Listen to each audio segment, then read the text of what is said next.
لو ده اول يوم ليك في الجيم، تعال اقول لك هنعمل ايه. اغلب اللعيبه المبتدئه دايما بتدور على الحاجه السهله زي السير، وفي نفس الوقت هو ما بيبقاش فاهم او عارف ان هو اوفر ويت او بيشتكي من ركبته. فانا افضل ان اول حاجه يعملها يبدا يشتغل على العجله او البايك، يعمل 10 دقائق. تاني حاجه بقى واسهل حاجه، هبدا بقى انزل الجيم، ابدا اسخن مفاصلي كويس جدا كده قدام المرايه. بس طبعا عشان انا واقف قدام الكاميرا فبوريك. هقف قدام المرايه، هعمل كده 3 جولات او 3 مجاميع، المجموعه في 3 دقائق او في دقيقتين بالشكل ده على قدام، وبعد كده اعمل نفس الكلام ده على ورا وابدا اسخن مفاصلي كويس جدا. وبعد كده هبدا اقول لك نعمل ايه بالاوزان الحره.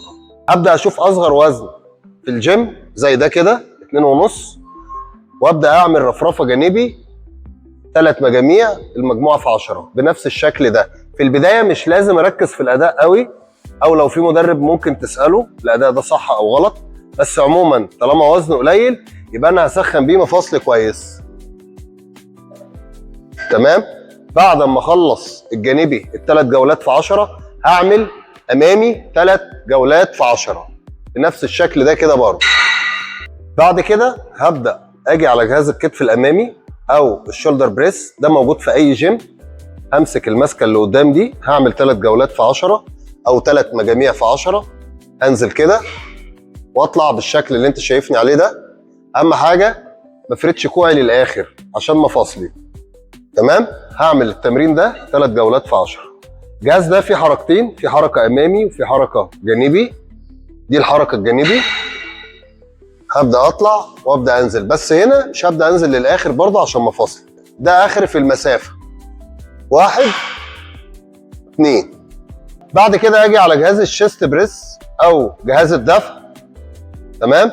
الجهاز ده موجود في اي جيم، هتلاقيه موجود متواجد في اي جيم بتتمرن فيه. العب عليه 3 مجاميع في 10 برضه. اهم حاجه كوعي ما افردوش للاخر زي ما فهمتك.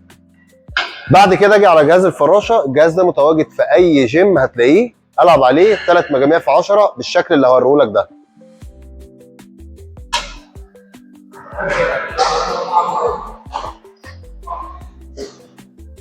تمام. اهم حاجه زي ما قلت لك الاستعجال مش مهم في الوقت ده عشان خاطر الاصابات، لانك لو اتصبت في البدايه تقريبا ممكن ما تخشش الجيم تاني. اخر حاجه هنعملها معاكم هو تمرين التراي، تمرين الترايسبس على الكابل كروس. الكابل كروس ده هتلاقيه متواجد في اي جيم برضه.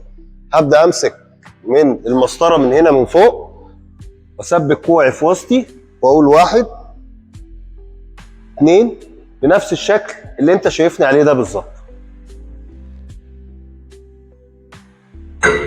وكده نكون خلصنا اول يوم. يفضل ان انت تمشي على نفس التمارين دي لمده 3 ايام او 4 ايام. بعد كده تبدا تسال المدرب وتخصص لنفسك كل يوم عضله عشان تقدر تعمل عمليه استشفاء بشكل كويس جدا وبشكل سريع. اشوفكم على خير.